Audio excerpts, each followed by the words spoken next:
Vamos a empezar. El desafío de la falta de floración en humano. Realmente es un desafío, ¿sí? Y tenemos que saber cómo podemos asegurar esa floración. Ya ni siquiera, muchos productores ya ni me piden adelantar, doctor, asegúreme que va a florecer. ¿Qué hacemos para que la quiero adelantar? Yo la quiero retrasar, ¿no? Pues ahorita hay que asegurar que aparezcan flores, ¿ok?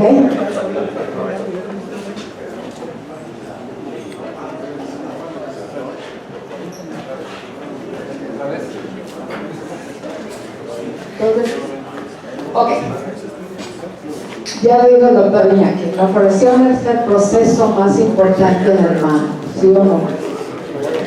De él depende la producción de frutas. Sin flores no tenemos frutas.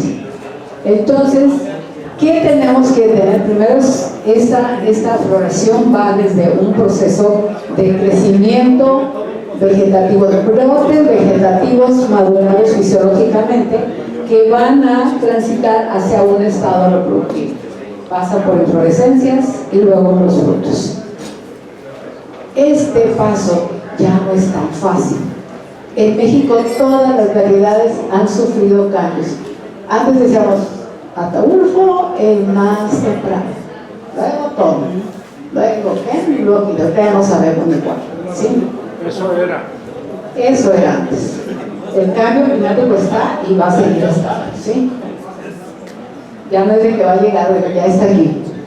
Muy bien, vamos a ver, ahora me voy a enfocar más en la floración, vamos a ver diferentes procesos y vamos a llegar a qué hacer con esto, qué hacer por lo pronto con lo que tenemos, las variedades, y qué hacer a futuro, ¿sí? Para que haya flores, ¿qué necesitamos? Para que haya inflorescencias. ¿Dónde se produce la inflorescencia del mango? En los brotes vegetativos, ¿verdad? Necesitamos entonces brotes vegetativos. Estos, en ellos se establece la cantidad de fruta, o primeramente la cantidad de flores que vamos a tener, y luego la cantidad de fruta en un árbol y en un huerto. ¿Qué estimula este crecimiento vegetativo? Temperaturas, humedad relativa, precipitación, la misma genética de la variedad o el portigerto donde esté. O sea, van a ser más vigorosos, menos vigorosos, van a producir 2, 3 flujos u otros menos flujos. Es genético también. Pero también podemos ayudar con ciertas prácticas de manejo. Si podamos, si fertilizamos, si regamos, vamos a tener brotes vegetativos, ¿sí? Ok, tenemos los brotes vegetativos, pero para que este florezca debe estar fisiológicamente maduro, y hay una edad del brote para que pueda florecer. Se decía que era de 6 meses, sin embargo, hemos visto en Nayarit y en varias otras zonas de México que brotes de 3 meses pueden florecer si tenemos temperaturas adecuadas, ¿sí? Entonces, este brote debe estar fisiológicamente maduro porque esas hojas son las que van a recibir el estímulo ambiental que se necesita para florecer.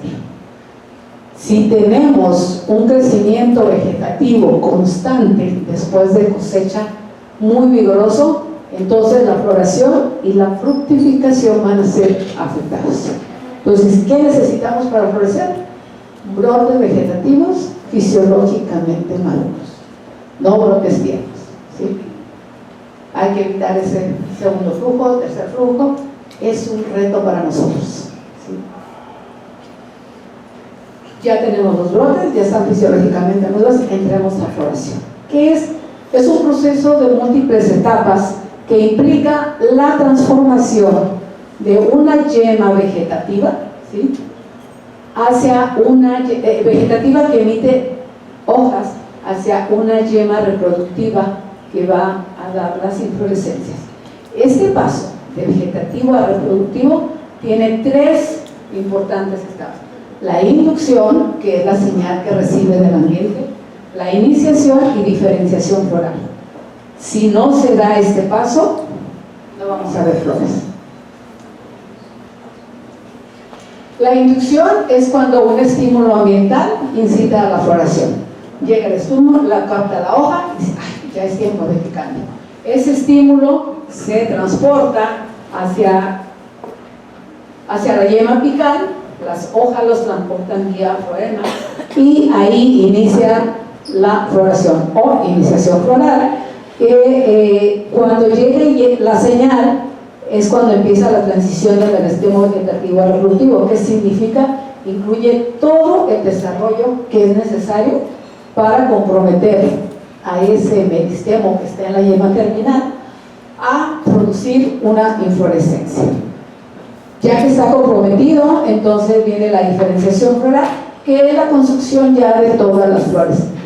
Cuando son flores solitarias, primero aparecen sépalos, pétalos, estambres, carpelos. Si son inflorescencias como el mango, primeramente se va formando el raquis, esto va elevando a los lados los ejes secundarios y luego los terciarios y ahí las flores, ¿sí? Este es un proceso que en Nayarit dura más o menos entre un mes, a veces un mes y medio, dependiendo de las temperaturas que se nos presenten, ¿sí? Y normalmente ocurre en el verano, otoño.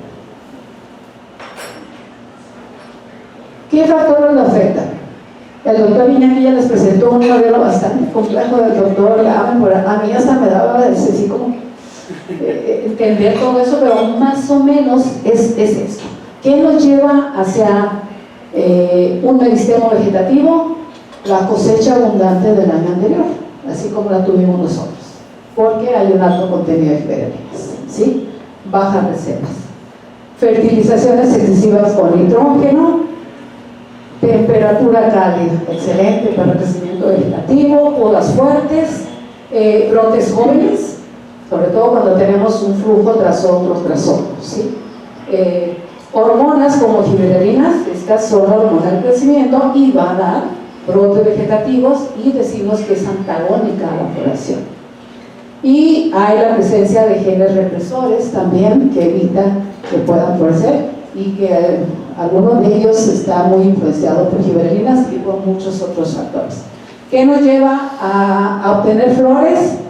Podas moderadas, una fertilización balanceada, crecimientos vegetativos no excesivos y que estén maduros. La luz es importante, por eso tenemos que tener huertos separados, ¿sí? Huertos podados, no sombreados, para que haya una mayor disponibilidad de carbohidratos. Citosininas nos ayudan a diferenciar, a tener flores. Temperaturas de repose frías, en nuestro caso prácticamente tendrían que ser temperaturas frescas, ¿sí? Y bueno, el famoso gen, el FT, Flowering Locus, que es el detonador, digamos así, de la floración que se produce en las hojas cuando se capta esa señal. Estrés hídrico puede ser o no, dependiendo. El estrés hídrico más que nada es para que el brote deje de crecer. Si tenemos un estrés hídrico y temperaturas altas, no necesariamente va a haber relación, pero si no llueve, pero esas temperaturas bajan, seguramente vamos a tener flores, ¿sí? Y se decía que el fotoperiodo no respondía a los frutales, pero después de los estudios moleculares parece que es una ruta que también está influenciando, ¿sí? Vamos a decir así como que la principal, el detonante es la temperatura. Ya nos comentaba anteriormente el doctor Iñaki, en el subtrópico estas temperaturas son condiciones inductivas para que se dé la floración. 15-10 grados de anoche y por ahí reportan que sorprendentemente algunos florecían entre 20 y 15, ¿sí? Edad de 6 meses, presencia de hojas maduras. Y que en los trópicos estas temperaturas era raro tenerlas y ahí la edad del brote era la más importante. Pero en trabajos que hemos hecho siguiendo el efecto de la temperatura, hemos visto que al menos debe bajar en ese periodo de diferenciación floral de 20 grados, 19, 18, 15, si los hemos tenido. Entonces, si tenemos 21, 22, 23, 21, 20, estamos en problema, ¿sí? Entonces, esa es la señal en los trópicos para florecer. Las no inductivas es cuando tenemos temperaturas altas de arriba de 30 y mayores de 20 día y noche. Presencia de hojas y brotes inmaduros, ¿sí? ¿Qué pasa con las temperaturas altas? Provocan un estrés por calor. Si estas son prolongadas, causan daños irreversibles a las plantas. Estos daños varían si este estrés por calor es breve o si permanece ahí por varios tiempos, o hay una interacción entre ellas. Bajan, suben, bajan. ¿Esto qué ocasiona? Reduce, así en general, muchas cosas, pero en general reduce fotosíntesis. Si reducimos fotosíntesis, pues hay muchísimas cosas que la planta pues prácticamente no va a estar funcionando, ¿sí? Entonces, condiciones no inductivas, podemos tenerlas, faltas de frío, eso afecta la floración, ¿sí? Pueden ser floraciones irregulares, erráticas, tardías o nulas, en nuestro caso común. Entonces, el proceso de floración, después de que tengamos brotes, si tenemos presencia de altas temperaturas, esto nos va a afectar fotosíntesis y luego floración. Es algo repetitivo, pero para que les quede claro. Hay algo importante también, aparte de temperaturas, que son hormonas y carbohidratos. Ya lo dijimos, la yema tiene que tener carbohidratos para que pueda ocurrir la diferenciación. Ya vimos que una alta concentración de gibberelinas no va a haber floración, y si esto cambia hacia cuando la temperatura, esa señal de la temperatura cuando baja en el otoño, hace que la planta solita baje sus contenidos de gibberelinas, porque es la señal propia, y empieza los procesos de floración. Si está alta, no va a iniciar esos procesos, y sobre todo pues ayudado por carbohidratos, ¿sí? Es necesario tener incluso los carbohidratos de reserva, porque son la energía para que pueda haber dar la diferenciación. Aquí sacarosa es de las más importantes, tiene una función primaria en el floema y se menciona que aumenta la generación del gen, que se va a convertir en proteína y va a llevar la información hacia la yema terminal. Y la disponibilidad de almidón junto con la movilidad de sacarosa pues son factores claves, ¿verdad?, para que se lleve a cabo la inducción y la diferenciación.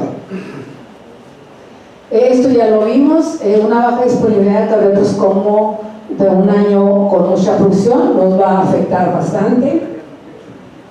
También en esos años de alta producción, las bajas reservas y altas gibberelinas afectan la floración, ya lo vimos en la mañana. Y la cuestión molecular, ya sabemos que Arabidopsis ha servido de modelo para muchos frutales.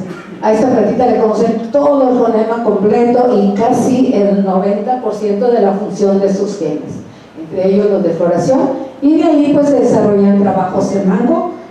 Los primeros fueron de estos investigadores japoneses, y ellos son los que determinan que hay un gen homólogo de Arabidopsis que se expresa en hojas maduras cuando están expuestas a bajas temperaturas, y dicen que es la señal de la floración en mango.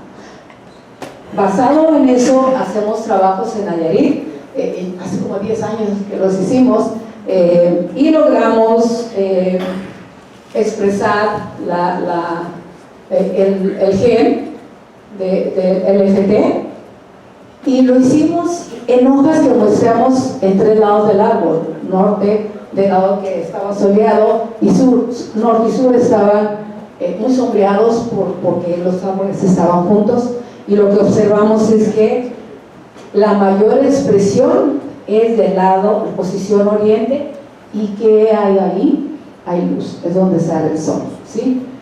Y también aplicamos algunos inhibidores y giberelinas también, y vimos que la mayor expresión se obtuvo cuando aplicamos paclobutrazol, después con fluoxetiona, y el testigo básicamente no tuvimos expresión, menos cuando aplicamos giberelinas, ¿sí? ¿Qué significa esto? Y aparte su expresión era mayor en diciembre, que es cuando tenemos temperaturas más frías. Coincidimos pues que la señal de floración es FT y que está regulado por luz, por inhibidores, y que las giberelinas bloquean la expresión de este. Entonces, por eso no es bueno que tengan giberelinas cuando debe diferenciar, ¿sí? ¿Cómo se expresan estos genes? Tanto el que promueve como el que inhibe. Bueno, ya lo dijimos, aplicando inhibidores con temperaturas frescas, con luz, con algunas hormonas. Y que lo inhibe, giberelinas inhibe el gen promotor, pero promueve el gen represor. La falta de luz y una alta carga, ya lo repetimos, puede inhibirlo. Y bueno, si el modelo del Dr. Danforth se nos hacía complejo, ahora con las bases moleculares, fíjense bien, esto está todavía peor. Arabidopsis tiene 5 rutas, de las cuales puede florecer. Si una no le funciona, tiene la otra, y es bien fácil que florezca. Pues el mango, decíamos, es la temperatura, es clave. La temperatura es clave, pero ya tienen más rutas autónomas de realización, la edad, el fotoperiodo, que está muy relacionado con luz, la ruta hormonal, la ruta de los carbohidratos. Y todo esto no es que necesite, con una que tenga, no. Ahora es todo un conjunto que van a influir en las hojas para que se exprese FT. Y entonces sí, después de todo esto, que tengan la FT, ya se trasloca al meristema apical, interactúa con otros genes y se da la floración. Es complicado el proceso, bastante complicado, y no lo vamos a resolver de la noche a la mañana. Hay mucho que hacer aquí, ¿sí? Un fenómeno complejo, ya lo dijimos, está regulado por una red genética y diversas señales, tanto externas como internas. Entonces hay que seguir luchando con eso. ¿Cómo es en Nayarit? En Nayarit, cuando tenemos otoños cálidos y aparte precipitación, tenemos condiciones no inductivas y que dan lugar a floraciones erráticas, tardías o nulas floraciones. Este año fue jaque mate, pero no ha sido el único. El primer año fue 2009 en Nayarit. Ay, no florecieron muy bien. Es un año atípico. Dijimos, bueno, le seguimos. 2010 nos fue bien, 2013 otra vez, 2015 otra vez, y entonces, ¿qué dijimos? Ya se volvió típico decir que era típico. Entonces, no, esto llegó y así se va a quedar, y cada vez es peor. 2026, el jaque mate, como dijeron aquí, ¿sí? Entonces hay que ponernos a trabajar. ¿Qué fue lo que pasó el año pasado? Necesitamos temperaturas más o menos entre octubre y noviembre, que ocurre la diferenciación. No aquí, fíjense bien. Este brote tenía que llegar fisiológicamente maduro aquí para poder diferenciar. Y que tenemos, o sea, las temperaturas no bajaron de 20 a por acá en diciembre si seguimos el seguimiento, esto fue intermitente, subía, bajaba. Y eso algo le ayudó a Taulfo, pero no a las demás, ¿sí? Entonces, esto obviamente el proceso no se hizo adecuadamente, ¿sí? Y esto varía entre variedades. Las más afectadas fueron las que provienen de Florida. Imagínense la cantidad de lluvia. Si nosotros aplicamos el paclobutrazol por aquí, aquí ya tiene que madurar. Tenemos que reducir la cantidad de agua. ¿Podemos reducirla? En septiembre, en octubre, en agosto. Está el temporal. Está el temporal. Ese es un reto para nosotros. Entonces, todo eso afecta la floración y es lo que sucedió el año pasado. Aparte, veníamos de un año de mucha producción, ¿sí o no? 2025, todo el mundo feliz. Florecieron casi al 100 las 4 variedades que tenemos. Una producción impresionante. ¿Quién hizo algo en su huerta? ¿Quién se preparó después de la cosecha? ¿Sí? Entonces, eso pasó. Factor climático, no hubo temperaturas inductivas, el árbol estaba agotado y no hicimos nada por recuperar. Esa es la clave en la hierba. Y supongo que Sinaloa y los que también tuvieron ese problema, ¿sí? Entonces, ¿por qué no florecieron? ¿Ya saben? Hubo temperaturas cálidas, presencia de lluvia, no hubo suficiente frío, tuvimos un año alto de alta producción, bajas reservas, altas giberelinas, y se nos olvidó hacerle algo al huerto para recuperar todo eso, ¿sí? ¿Qué tenemos que hacer? Todo un manejo integrado. Lo que les dije para evitar alternancia es algo de lo que podemos hacer, porque pudieran decir, ok, es temperatura, tenemos que bajar niveles de giberelinas y el árbol quedó muy gastado, apliquemos inhibidores. No, pero necesitamos brotes. Después de cosecha hay que preparar el árbol. He preguntado en otras reuniones, a ver, ¿cuándo inicia el ciclo para ustedes? ¿Cuándo inicia? Después termina la cosecha. Ay, ya cambiaron. Me dijeron en floración, doctora. No. Le dije, si no florece. Ok, entonces hay que preparar al árbol. Nutrición y poda. Y una vez que tengamos los brotes, esto es clave. Inhibidores de giberelinas. Y seguir, tenemos que incorporar prácticas como la maduración de brotes, lo que hace Brasil. Eso lo tenemos que probar, porque no tenemos las mismas ventajas de Brasil. Es totalmente, es semiárido, casi no les llueve, tienen agua en abundancia, muchísima, y pueden trabajar como quieran. Palmer todo el año, incluso aquí, un poquito le batallan con qué, pero yo he visitado enero, marzo, mayo, y siempre que voy hay árboles floreciendo, están cosechando, frutos en desarrollo, fincas, ¿sí? Ellos programan muy bien sus cosechas, pero no, nuestras condiciones no es igual a ellos. Entonces, vamos a empezar con una poda, y aquí nos vamos a ir rápido porque ya lo comenté, ¿sí? Ya les dije, hay que podar, hay que despuntar para poder estimular la producción de brotes, ¿sí? Ya están las recomendaciones. De hecho, en el INIFAB está hasta un libro que les dice cómo podar, ¿sí? Las variedades, qué hacer, ya lo vimos en la mañana. Hay que nutrir, hay que regresarle al árbol, ya lo dijimos en la mañana, lo que se gastó o lo que necesita a través de un muestreo de suelos, de frutos de follaje y luego de frutos, porque eso nos va a ayudar a nutrir el árbol, a recuperar lo que el fruto estuvo gastando para poder madurar. Ya lo vimos, cuáles son los nutrientes bajo nitrógeno, acuérdense, en inducción floral. Y una vez que ya tenemos los brotes y hemos cuidado todos esos aspectos de nutrición, hay que aplicar inhibidores. Es la clave, señores, ¿sí? Hay que bajar la giberelina. No sabemos si va a ser frío, fresco o no. ¿Cuándo? Entre octubre y noviembre. Nosotros tenemos que desde antes prepararnos.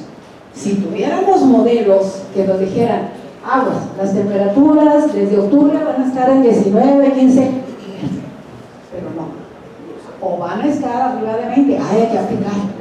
Mejor hay que prepararnos, ¿sí? Inhibidores. El más usado, ya les había dicho, es es baclobutasol, pero existen muchos otros.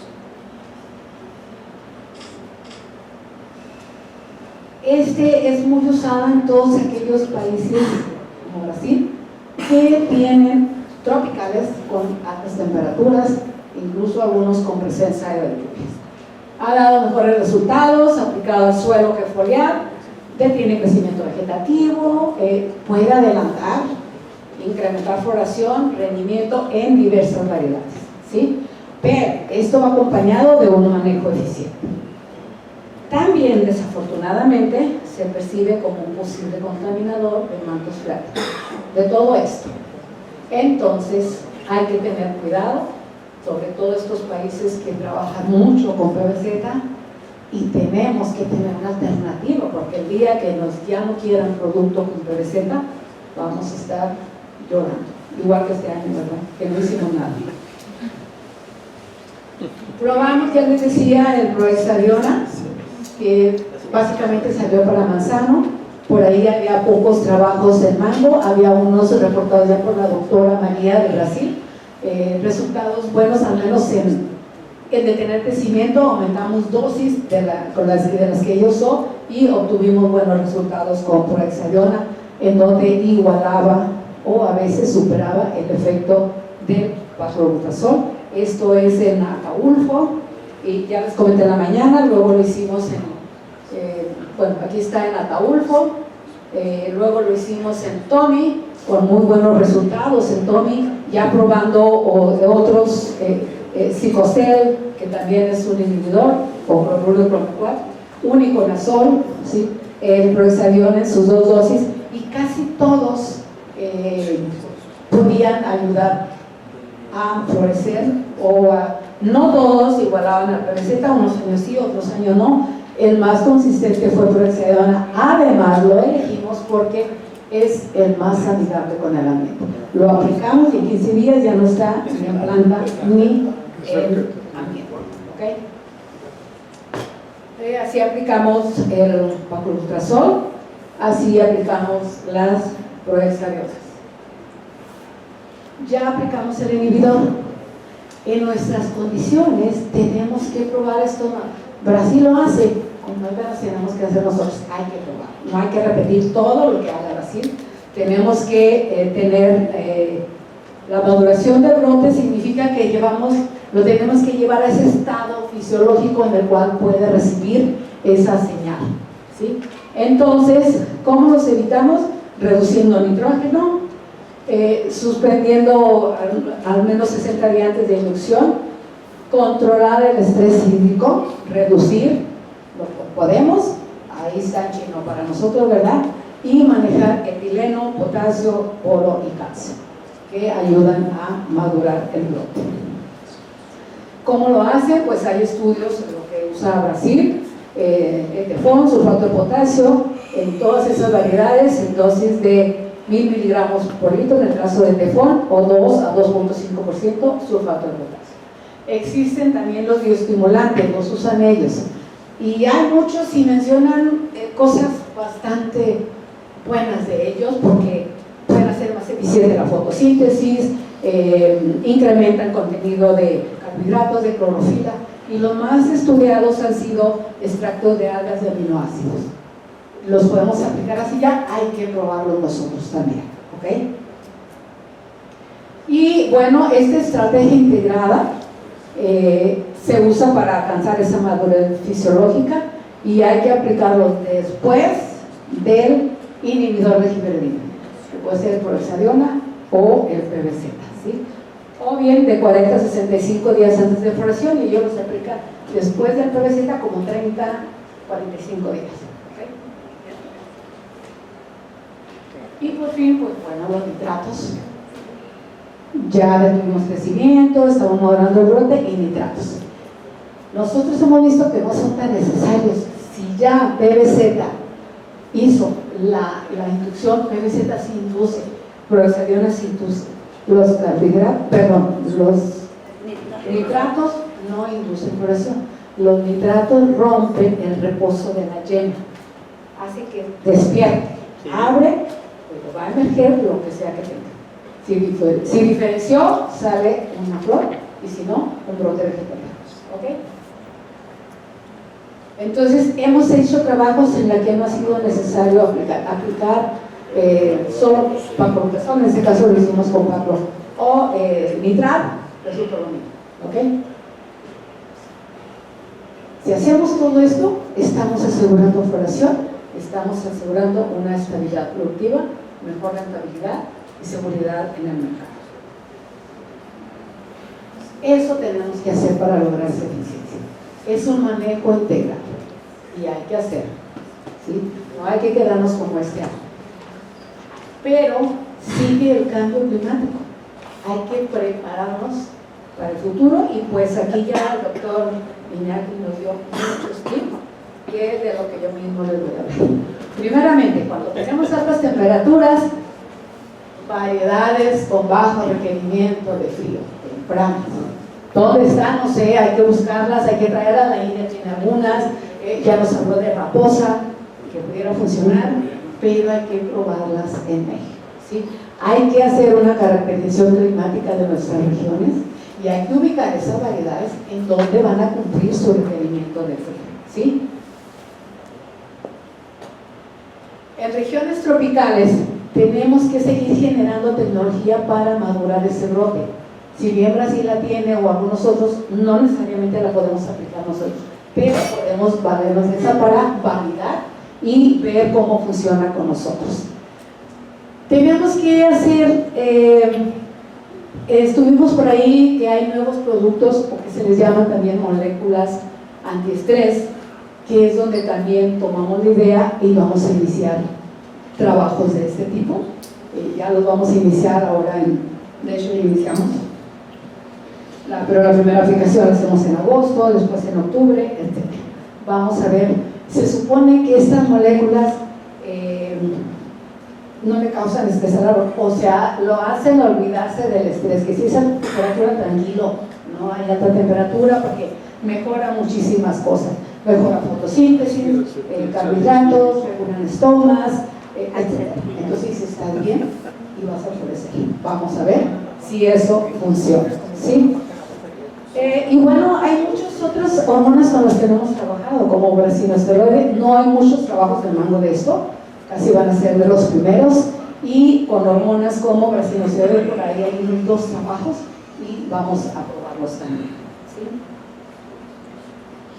Y la cuestión molecular, ya decía, yo creo que es la clave. Hay que hacer algo con todos estos genes que existen y que son los que van a regular floración. Y bueno, hay muchos, la India tiene muchísimos trabajos, el doctor Iñaki hizo muchísimos trabajos, todos, pero hay que hacerlos en México. Hay que saber qué tenemos también y hay que trabajar con estos, a este nivel molecular. Entonces, aquí yo le voy a pedir al maestro Víctor que nos platique, ¿tiene un minuto? Nos platique lo que él va a hacer ya a nivel molecular aquí en Nayarit.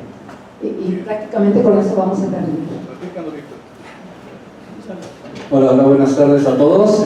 Pues de manera rápida y aprovechando ya los preámbulos de la doctora Isla, el doctor Iñaki, nosotros estamos intentando captar, más bien dicho, ver cuáles son estos genes que están inhibiendo la floración en mango, intentar bloquear los principales para que de manera exógena, es decir, nosotros le metamos una molécula a través de ARN, que al final es material genético, y estas moléculas, aprovechando la maquinaria de defensa de la planta, bloqueen estos genes que le impiden que florece. Es decir, de cierta manera engañar a la planta que si no tuvo el estímulo por temperatura y tiene su gen represor, eliminarlo y decir, olvídate de si hubo o no hubo temperaturas, tú produces el famoso florígeno, ¿no? Y así con otra serie de genes que están inhibiendo la floración, vamos a intentar de manera exógena y aplicando en campo estas moléculas, remover todos los genes que bloquean floración para ver si de alguna manera pues podemos forzar a que estos se dé, ¿no? Una floración más asegurada. Esperemos que lo vaya muy bien. Ahí estaremos molestando a Jackie, tiene mucha experiencia en esta cuestión de genes. En México también tenemos varios doctores, tú has consultado al doctor, el de Simestado. Estefan, que incluso fue tu maestro. Entonces, bueno, tenemos de dónde. Hay que juntarnos todos, porque vean, esto es tan complejo y no lo vamos a conseguir solos, creo yo. Necesitamos el que sabe de genes, necesitamos el fisiólogo, el genetista, los que vamos al campo, el de clima, hacer un grupo y poder atacar esto tan tremendo de la flor, esto tan complejo de la floración. ¿Por qué no llegar a tener un modelo integrales de floración? Hay que trabajar mucho porque el cambio no se sale nada, ya lo dije, ¿sí? Y finalmente, Brasil, el ejemplo a seguir. Sin embargo, ellos dicen, no, son 4 pasitos, 5. Dije, no, porque ellos por hecho dan su poda y su fertilizado, entonces para ellos no es un paso porque es. Entonces dije, bueno, con nosotros hay que convencerlos que tenemos que hacer eso, de tener, una vez que ya tenemos el crecimiento, esto va a estar en chino con nosotros, PBZ prohexadional lo tenemos, lo podemos usar, madurar brotes para inducir la expresión y luego romper el reposo con ellos. Ellos hacen esto, ¿sí? Lo podemos hacer en parte. Esto es difícil, ¿por qué? Vean la cantidad de agua que tenemos, cuánto debemos de tener, pero hay que trabajar y lograr este paso, ¿ok? Muchas gracias.